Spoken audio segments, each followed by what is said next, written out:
Jack, how have you found your first few days at Hibernian? It's been good, it's been enjoyable. It's nice to, I think first and foremost, it's nice to get back coaching again. Didn't have a very long period without doing it, but still had a 3 or 4 week gap. So enjoyed being back out in the grass, enjoyed starting to get to know the players. We've only had very limited time with them still, but it's felt quite natural. I think I said that at the beginning of the week in terms of coming to the club, and certainly being on the training pitch with the players, they felt comfortable as well. How much can you tell at this early stage about the quality of your playing squad?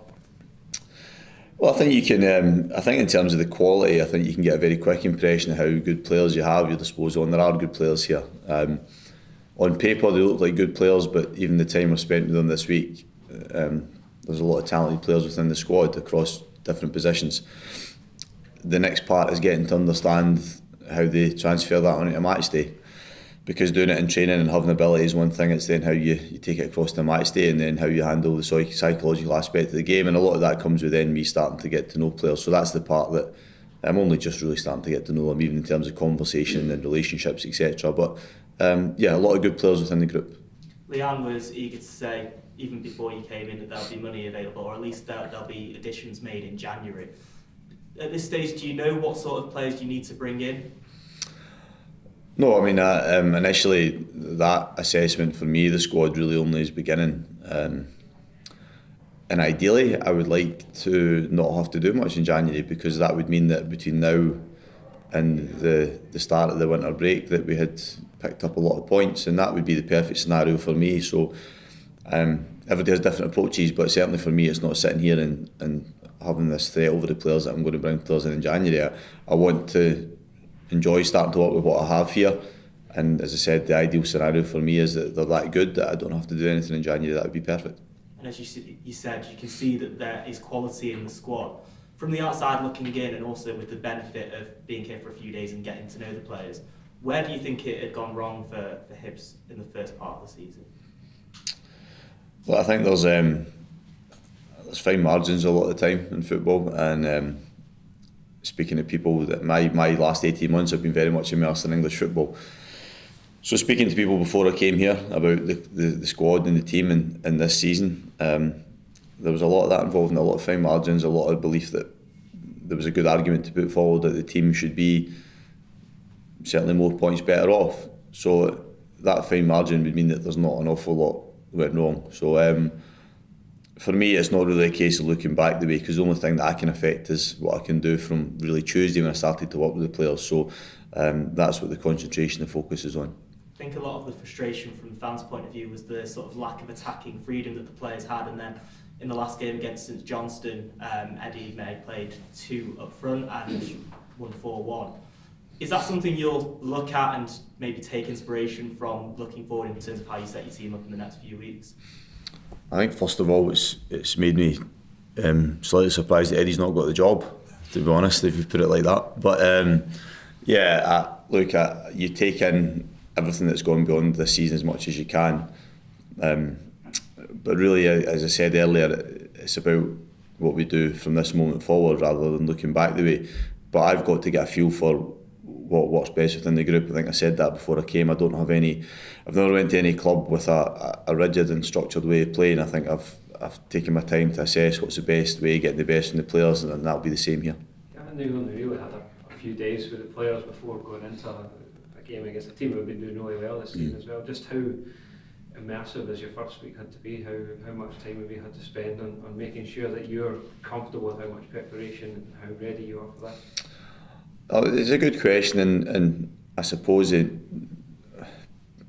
it's difficult to describe to people properly unless they're in amongst it. But when you come in, again, I've had different experiences where I've been at a club through a pre-season period, which is the ideal scenario, and I went in mid-season. The mid-season is the more challenging one, and I've stressed that to the players that any changes we make will be a gradual process. In truth, we've had, as I said earlier, a very limited time with the players this week, so it's about them starting to perhaps get an idea of the consistency of your message without making wholesale changes right away in anything. So the biggest changes may be what we do in the training pitch, but again, I don't know, because I've not asked what Paul did, because I think he's a very good coach and manager, and every coach and manager works in different ways. So slowly but surely you start to drip feed in your own ideas. But it's about, I mean, particularly regarding the opposition, it was probably me trying to learn as much as I could in a short period of time, because I haven't seen a lot of Motherwell in the last year and a half, understandably.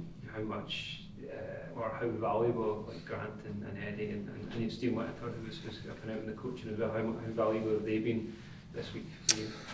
Yeah, I think it's always nice to have people that have a feel for the club and an understanding, and a feel for the league and an understanding of the teams in it and how they've played recently. So it's all beneficial. As I said, you try and gather in as much information as you can, but when you have that available to you first hand, then it's obviously an advantage as well. Did you have a decent record against Hibs as a manager? Beat them well, I know that. You only remember the good ones though, don't you? So I probably lost quite a few of them as well. Did okay actually, even with St Mirren I think we did okay.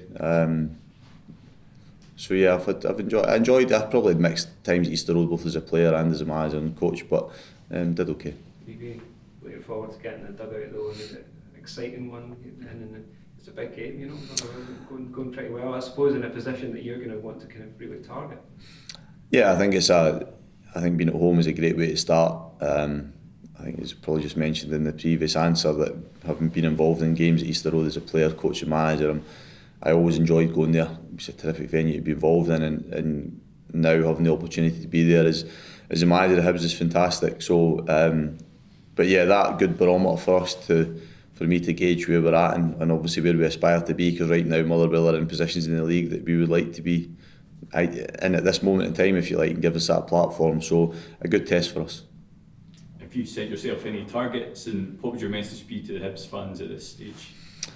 No, I think for us, we have a number of games obviously now and the end of the year, quite a congested period, and I know privately what I would like to get to and where it would allow us to be for the second half of the season, and but we're going to have to play well and have good results in that period to get there. I think any message is very, very short term, or to start winning games more consistently and regularly, because although I've spoken about fine margins, it's very obvious to say we've not done enough of that this season. So that's the first target, and once you reach that, then you can start to set your sights higher as well. You mentioned coming in mid-season is the hardest scenario for a manager at a time to come in. I know at Sunderland you used a lot of different formations, and something that Graham mentioned when you came in was your ability to get players playing in different formations. Is there a worry that if you try that at the beginning, it could result in a slower start? I don't think there's any right or wrong way, to be honest. I think that people can get caught up too much nowadays on systems and tactics. They're important. The analysis of them has become so in-depth and so intense nowadays, but the truth is the game's still played with human beings who have to play with their instinct. That's the reason why they're at the level they are, and will make mistakes, and will get fatigued, and will get stressed, and all these things. So that side of the game is as important, if not more important, than the system you choose to play with. Forgive me if I'm reading into your answer a little bit too much, but in the previous regime, the players always talked about how Paul Hfcvmfc never sort of left a stone unturned and was scrupulous with every sort of tactical message. Is yours a bit more, back to basics, doing the right things well, and the rest will take care of itself? Is that fair to say? I would say if you work with me on a daily basis, I don't think that's an accurate description of what we do. No, I think to describe what we do is back to basics. I think you'd be miles off it, to be honest. We put a huge amount of work into what we do, and as I said, I'm not here to comment anyway on what Paul did or didn't do, because he's a good coach and manager, and equally what I've understood over the last 3 and a bit years now that I've managed it is a bloody hard job, and it's getting even harder nowadays as well, the scrutiny they're under. So I've got the most respect for anybody that ever walks in my shoes and does the job. Is it too early to ask, just in terms of January transfer window, whether you're likely to have a reunion with Lewis Morgan at all? No, I've thought about what we need at the moment, what might be suitable for us. So no, nothing in it. I know there's always speculation and association with players who've had relationships in the past, but there's been no dialogue between me and the club about who I would like to bring to the club as president at the moment. It's very much focused on getting the best of what I have.